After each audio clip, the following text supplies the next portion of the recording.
Stories on Media. This is Coming Out Stories. It's a podcast about one of the most important conversations of your life. I'm Emma Goswell.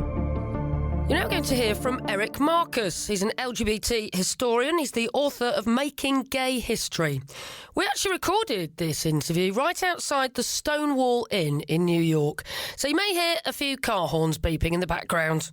I remember the first time I recognized myself. I just remember feeling, growing up, that I lived behind a thick glass wall, that I didn't understand what other boys were experiencing. When the boys in camp wanted to go on raids of girls' bunks, I thought, why would you get up in the middle of the night to do that? And there was made such a big deal of wanting to kiss a girl and do all kinds of things with girls, and I just didn't understand. So this is before I knew that there were people like me. Okay. But did you have attractions towards men, though? Yeah, not strong until I knew what I fantasized about. I thought I'd grow out of it. Really? Yeah. This is a long time ago. So I didn't recognize myself as a gay person until about 1974-75, when I was in my dentist's office in Kew Gardens, Queens, waiting for my appointment, and I picked up a copy of Reader's Digest, and there was an excerpt from a book. It was a condensed version of a book called Consenting Adult by an author named Laura Z. Hobson. It's a book about a mother coming to terms with her son's homosexuality. And I'm reading this book, and I get to the part where I think he's a college student, or he's finishing up high school, and he's at a lunch counter, and he sees this guy, and he gets picked up at the lunch counter. I'm thinking, oh my God, that's me, and that's what I want. But I kept hoping that the receptionist wouldn't call me for the dentist. So the receptionist was my classmate Jane Bloom's mother. I mean, it's a small neighborhood in Queens, so everybody knew everybody. And I was able to sit there and read long enough to get through the excerpt from the book. But it really wasn't until July 31st, 1976, that I actually said to myself, I'm gay.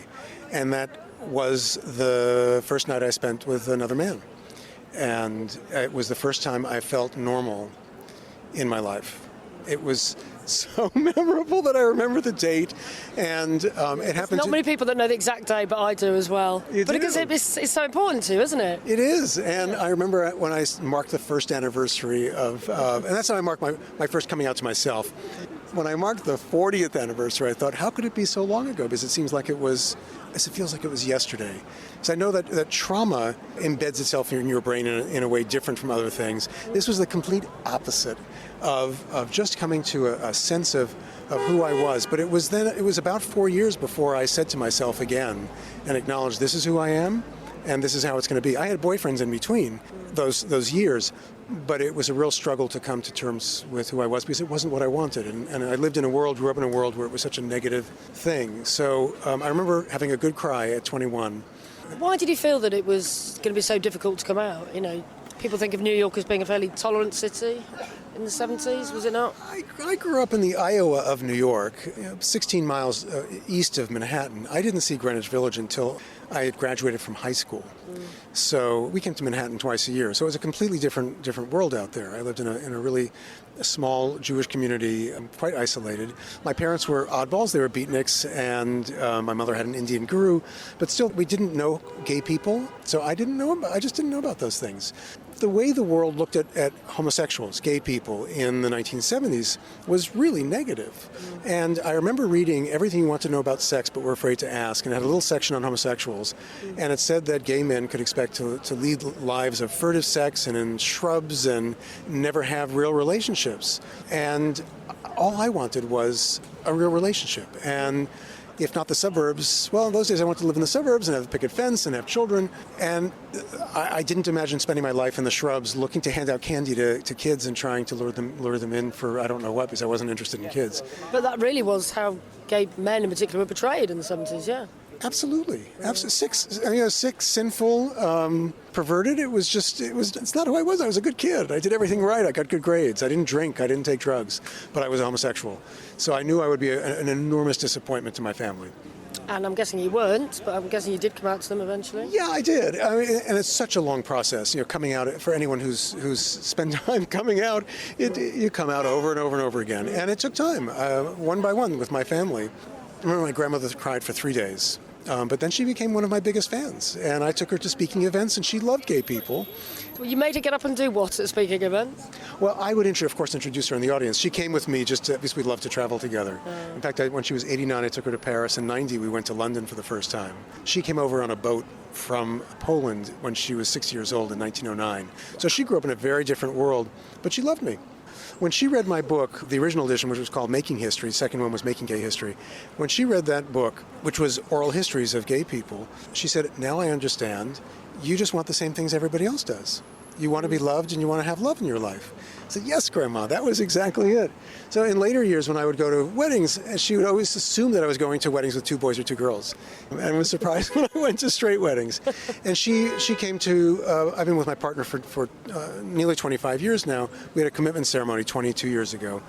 And she came to our commitment ceremony and spoke at the ceremony and was just, she couldn't have embraced us more warmly. But it took time. It took my mother 13 years to come around. So your grandmother took it the best then out of everybody, by the sounds of it. My brother and sister took it the best, but my grandmother took it better than my mother took it, yeah. So what happened, what was that conversation like with your mother? That was horrible. That was awful. I was 18, I was really depressed. I was depressed about being gay. Also, my father had killed himself 6 years before, and I think I was still struggling with that. I think I'd been dropping hints to my mother. That was the era of Anita Bryant, who led a national campaign against gay people. It was called the Save Our Children campaign. And I remember being outraged and saying things about it to my mother and pointing it out in Time magazine. And I think I hoped she would figure it out.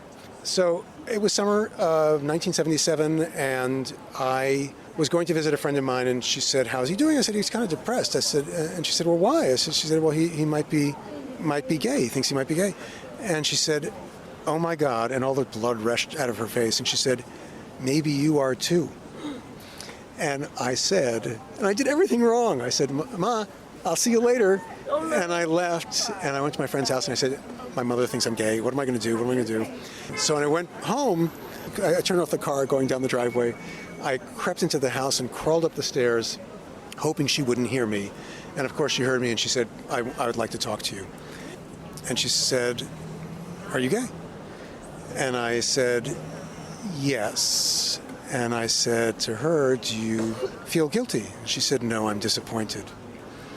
And, a lot of people say their parents cry when they come out. I cried. And the next thing my mother said was, I'm worried you'll never have a happy relationship. To which I said, what about you and Dad? Because my parents had a horrible marriage, and they separated, and it didn't end well. And she got very angry at me for saying that. She asked me to see a psychiatrist. I told her I would go if she went to PFLAG, Parents, Friends, and Families of Lesbians and Gays. It's a support group for parents. She said no, I said no. We were both very stubborn people. And I really would have benefited from seeing a therapist then because I was depressed. And I found out years later that she wanted me to see a therapist, not because she wanted me to change. She really didn't even understand gay people, but that wasn't in her mind. She was afraid that I would kill myself like my father. So my mom became a big activist. Flash forward years later, I had a meeting with a city councilman here in New York City, who was then the chair of the Education Committee of the City Council, to talk about a project to include LGBT history into the American history curriculum. And I brought my history book with me, and I put it down on his desk and said, I wanted him to have a copy. And he said, one of the proudest things in my life is that I'm in your book. To which I said, you are? And this was a councilman who had been a school teacher 20 years prior and had been very involved in the movement when a group of people tried to get him fired because he was openly gay. And he was in the book because I had interviewed somebody who spoke about him. And then he said, and I knew your mother. Wow. And I said, how did you know my mother? She'd been dead for 14 years by that point. He said, your mom helped start the PFLAG chapter in Queens, and I was involved in starting it. I didn't know my mother was involved in starting the PFLAG chapter in Queens. She became a big activist. I have a picture of her from the 1993 March on Washington. She's got a big PFLAG sash and all the buttons, and I had to remind her sometimes, I'm the gay one.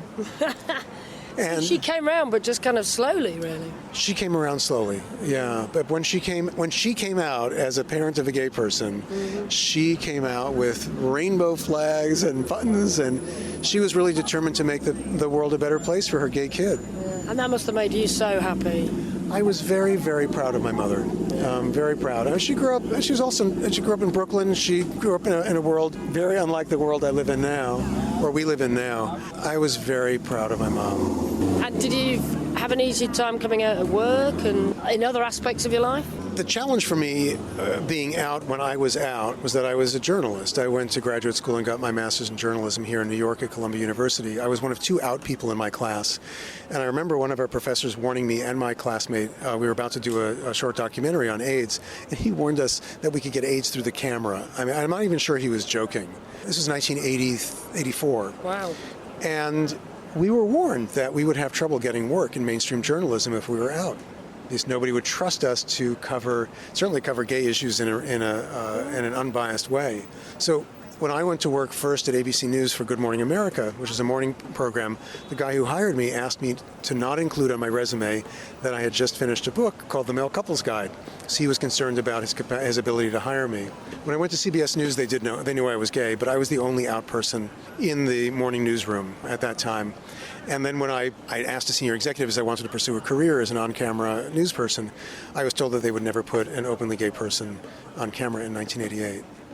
This is extraordinary. Yeah. 1988 doesn't seem that long ago, does it? It is it's generations ago at this point. And for gay people, I think that our generations are just about 10 years because things have moved so quickly. And now they've moved very quickly. But I made a career writing about gay people. I've had a career writing books. A funny coming out story. My first book was about to be published, The Male Couples Guide, about how to have a relationship. And I wasn't out to my grandmother yet. I was out to most of the family, but my uncle, my grandmother's son, begged me not to tell her because he said it would kill her, it would destroy her image of me. She was 87 years old. Why do this to her at that stage of life? And he said, besides which, who's going to know about your book? So you can see where this is going to go. And I said to him, I have to do this. It's also important to me to know that my grandmother will still love me, even though I'm gay. It was one of the most difficult things I've ever done in my life because I didn't want to disappoint my grandmother. We were as close as a grandmother and grandson could be. Yeah. I saw her every week. She lived in South Brooklyn. And without my dad, I was my father's son, she was my father's mother. So there was a special connection with the two of us. So I was terrified of telling her. So I told her. It was very, very painful, but I'm glad I told her because the book was published. It got a lot of attention. I wound up on CNN one night on a live talk show. And it turned out that my aunt and uncle's next door neighbors were watching CNN Newsnight Update when I was on the show, just as somebody called in to call me a faggot. And, and the next morning, my aunt and uncle's neighbors were at the door, knocking on the door, saying, "Hey, we saw your nephew on the television last night, and didn't know he was gay." So I was really glad that I told my grandmother, because once you're out and a public person, and I was not really an out public person when I did that book. And I remember going on television, and one person called in to say, "How can you go on television and tell people that you're gay?" And I saw a clip of that interview just recently, and I said, I have to take a deep breath before I come on television. And it surprised me because I don't remember being that fearful. But when I think back to what it felt like, it was scary. One guy called up the show and said that gay people had their rights. He said, "You have the right to be chained to my truck and dragged down a highway." He said, "You have the right to serve as target practice in my backyard." What? Yeah. And they let him broadcast that on national TV? They did, and I think they were eager to have people like that because it was good for ratings. It was the middle of the night. I was nervous about going on television talking about couple relationships. Nobody ever asked me about those things because the interviewers were so nervous asking me questions. They didn't know how to ask questions of a young homosexual. So you wouldn't even get to talk about what you're supposed to talk about anyway? No. All they wanted to know was, when did you know? How did your parents react? And then we went to the phone calls, and it was off and running with people calling me names. Yeah, actually, you just totally reminded me of something that I'd completely forgotten about. My auntie found out that I was gay by watching me on national television in the UK. Yeah, I'd completely forgotten.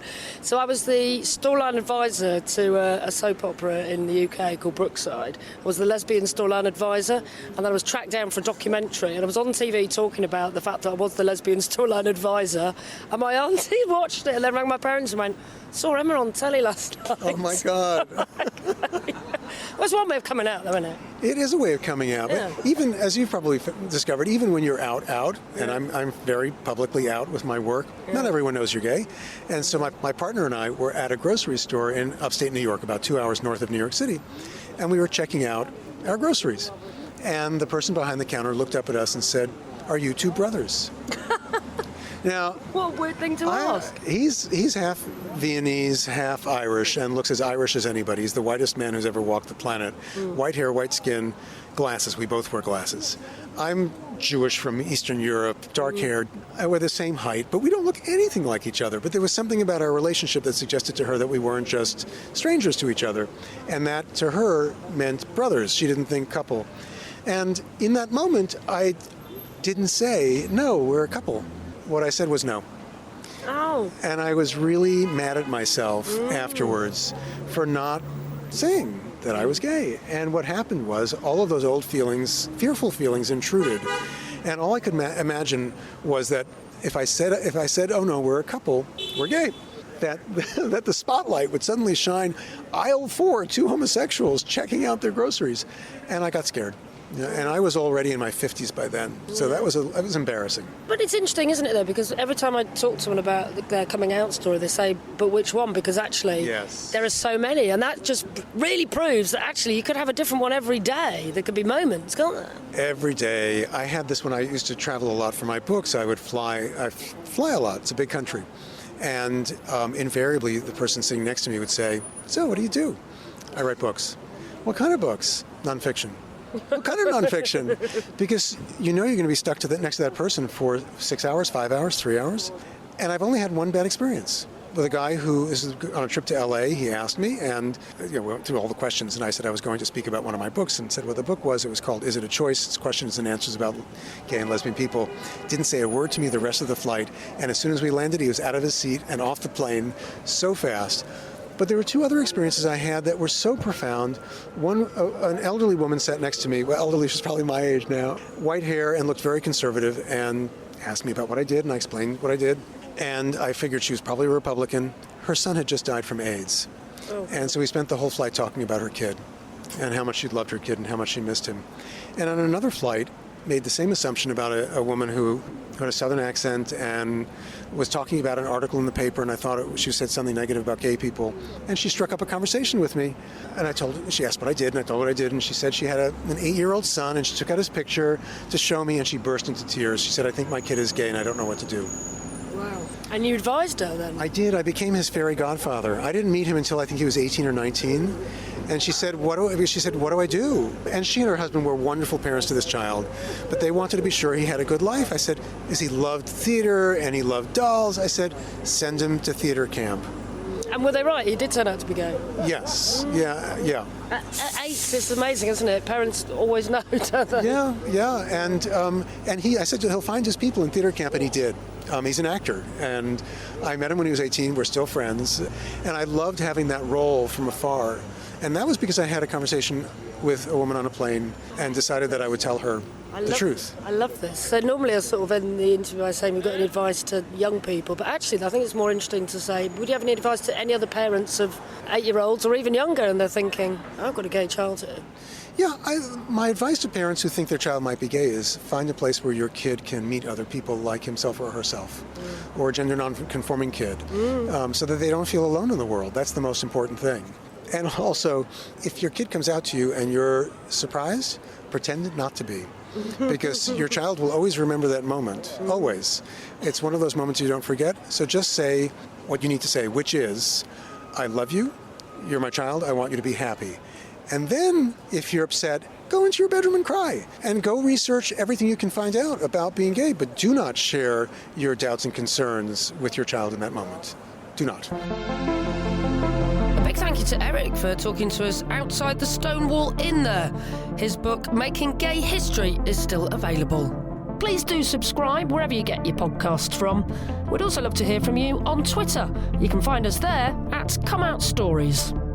I'm Emma Goswell, and Coming Out Stories is a What Goes On media production. Next time round, you'll hear from Nadia. She had a very religious upbringing with a Christian mum and a Muslim dad, but she eventually came out to her mum 2 years ago as bisexual. What happened was my mum was in hospital.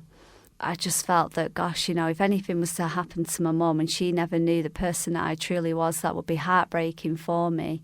It just felt the right time to have that conversation.